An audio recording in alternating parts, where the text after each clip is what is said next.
Our gospel lesson today contains a question of Jesus. Before we get to that question, and we just heard it, regarding the blind man, the crowd and the Pharisees asked, who sinned, the man or his parents? And Jesus straightens them out and straightens us out regarding that also. And there is a question that we oftentimes questions we may have of Jesus or of God, and I have a list here. I'm not sure how it relates totally, but I find it to be a good list of some questions that we might have. First question, I won't ask the question every time, but no matter, or the first statement has to do with baptizing cats. Have you ever tried to baptize a cat? Well, have you? Good luck. These are great truths about life that little children have learned. Now, no matter how hard you try, you cannot baptize a cat. When your mom is mad at your dad, don't let her brush your hair. Never ask your 3-year-old brother to hold a tomato or an egg. You can't trust dogs to watch your food for you. Don't sneeze when somebody is cutting your hair. You can't hide a piece of broccoli in a glass of milk. I like that one. Never wear polka dot underwear under white shorts, no matter how cute the underwear is. Good advice. Okay. The point is a dramatic point that Jesus is making, but that we have these clever little sayings that personal eye-opening experiences, that I just listed a couple of them, can give us new insight, new perception, and new vision. That's what we discover in this story we just heard read in 9th chapter of John's Gospel regarding Jesus and the man born blind who was healed and the Pharisees. A man blind from birth has a dramatic eye-opening experience with Jesus. Literally, that is an eye-opening experience. He is healed. He is made whole. He comes back from the pool of Siloam. The word Siloam means sent, with 20/20 vision for the first time in his life. His transformation is so complete and so dramatic, he even looks different. The townspeople see him and they say, "Hey, isn't that the blind beggar? He can see now. Is that him? Oh, no, it's just someone who looks like him. Couldn't be him." And the formerly blind man says, "It's me, all right. I am the man." What do we think would be the most difficult aspect of being born blind? I at times have thought about this. I have a couple of friends who are blind, I think from birth. It is extraordinarily confronting to me with the reality of my sight and their lack of sight, how they go through life. Of course, many of us, as we get older, our sight somewhat diminishes, but blindness is an extraordinary burden to bear. What would we miss out on? What would we need help with? How would other people treat us? As Jesus went along, he saw a man blind from birth. The stories in the Gospels are very explicit many times. So a man who was blind from birth. His disciples asked him, "Rabbi, who sinned, this man or his parents, that he was born blind?" The underlying belief is that in life, all of life should be happy, under our control, no injustice, no suffering. There must be a root cause for problems and suffering. That must be because of the fact that the blind man didn't deserve his disability, then we do not deserve our blessings, our abilities. It goes both ways, you know. We don't deserve our blessings, our comfort, our safety, our health, our happiness, if he did not deserve blindness. He must have deserved it. Whether we win or whether we lose, we don't deserve either state. Nancy Iceland, Associate Professor of Sociology of Religion at Emory University, has written, "Growing up with a disability, I could not accept the traditional interpretations of disability. I heard in prayers, I heard in Sunday school, and I heard in sermons. Quote, "You are special in God's eyes. That's why you were given this disability." Or, "Don't worry about your suffering now. In heaven you will be made whole." This confused me. My disability taught me who I am and who God is. My parents frequented faith healers with me. I was never healed. People asked about my hidden sins, thinking that I must have some sins hidden if I have this disability. But they must have been so well hidden, even I misplaced them. The theology I heard was inadequate to my experience. Usually when someone comes to Jesus with a question, Jesus answers with another question. A clever way of doing it, I think. A lot of teachers do that too, don't they? You ask a question, or some people, and they ask you a question back. Jesus did that at times, or he answered with a parable or with a challenge. Christian author Philip Yancey says in his studies he gleaned that Jesus was asked 183 questions in the Gospels, and he answered only 3 of them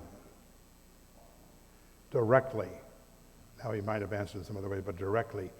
And this is one of the instances of those 3 in the Bible where Jesus answers a question directly. Why was this man born blind? Jesus answered, "Neither this man nor his parents sinned, but this happened so the works of God might be displayed in him." After saying this, Jesus spit on the ground, made some mud with saliva, put it on the man's eyes, and said, "Go wash in the pool of Siloam," which means sent. The man went and washed and came home seeing. Now, I would say that's a weird story. Really quite strange, isn't it? This man born blind from birth finds Jesus, sees him.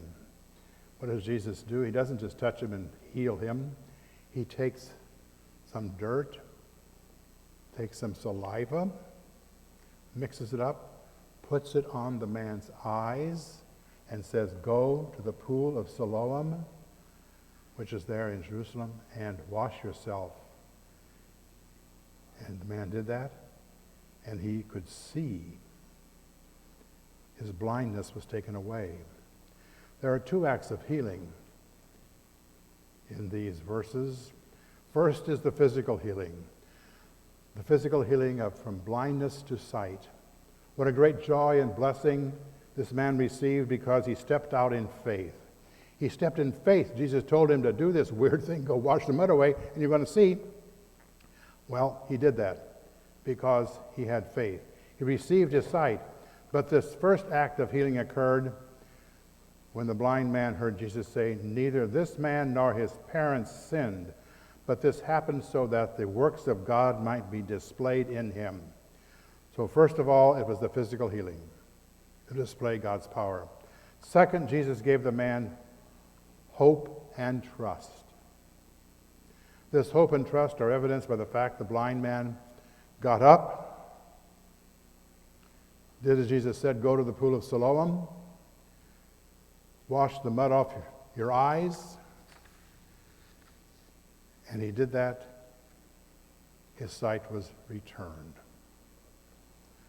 First, God can use every part of our lives for God's glory. That's very significant. God can use everything in our life, good, bad, indifferent, or otherwise, for his glory. Many of us are content if we are just good people who help out neighbors occasionally.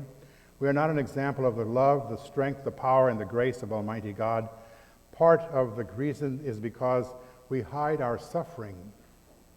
We hide our pain from others.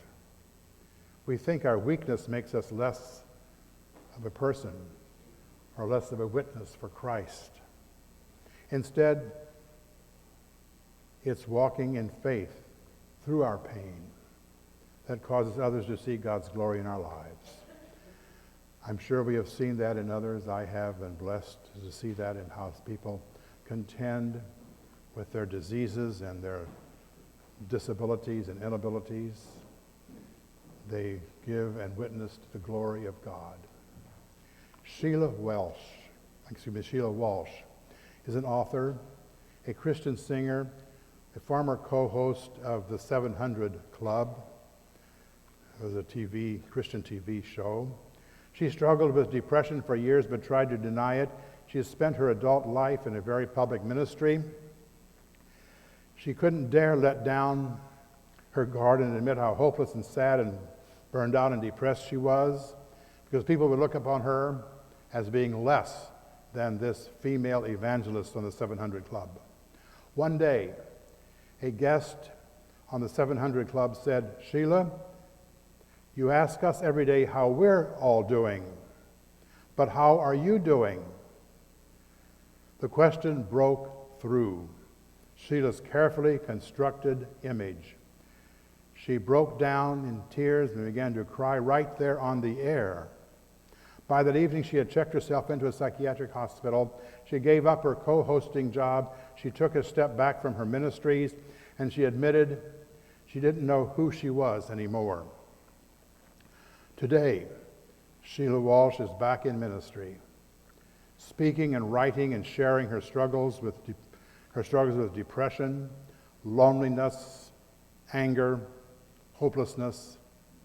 Instead of being rejected or put to shame for her condition, she discovered thousands of women who struggled with the same issues and needed to know they weren't alone.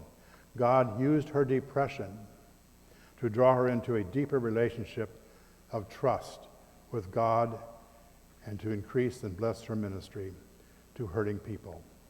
As Sheila Walsh now says, the good news will never be good news until you know God knows all your bad news. Know that God knows all your bad news, then the good news becomes really good.